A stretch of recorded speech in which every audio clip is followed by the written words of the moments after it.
So I found out who actually owns BlackRock, but there's something really weird about it. Because by now we know that BlackRock is in the top 3 shareholders of basically every corporation in America and beyond. And they do this using our money in things like retirement accounts, pension funds, IRAs, exchange traded funds, mutual funds, but most people don't actually know who owns and controls BlackRock. We all know that it was founded by Larry Fink and he's the face of the company, but he does not control it. When you try to find out who does control it, you'll usually find this list, which is the top institutional shareholders. Vanguard, BlackRock, and State Street are right at the top, just like every other company. But this is not the whole story. Because if you dig deep enough, you'll find out that actually Merrill Lynch owns 45% of BlackRock. And they're considered an insider, so they don't show up on the top institutional holders list.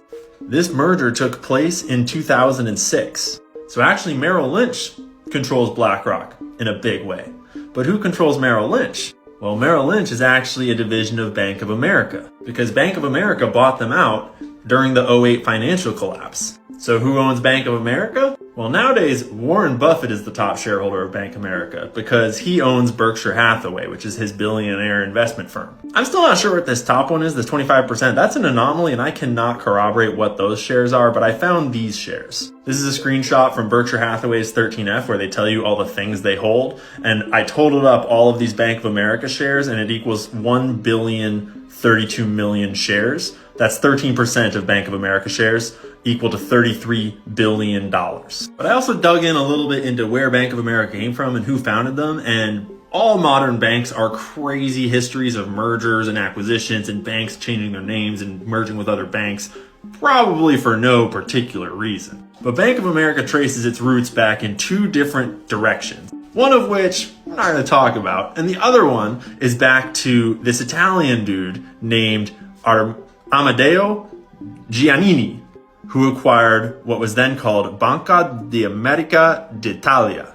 Sorry for that accent. Over the years, it changed its name to Bank America, and then in the biggest merger in history, merged with Charlotte-based Nation Bank in 1998. So I just thought it was interesting that half of the lineage of Bank of America was founded by this Italian dude that got really into Italian banking back in the early 1900s, you know, when like there was a certain Italian organization that was doing a lot of things with money back then.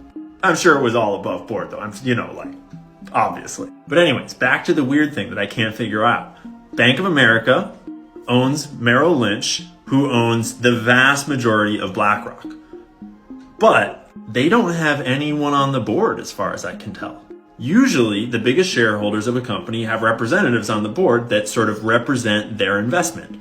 But I've just shown you the whole board of directors of BlackRock, and none of them have any real ties to Merrill Lynch or Bank of America, which seems pretty weird when you own almost half the company to not have any board members.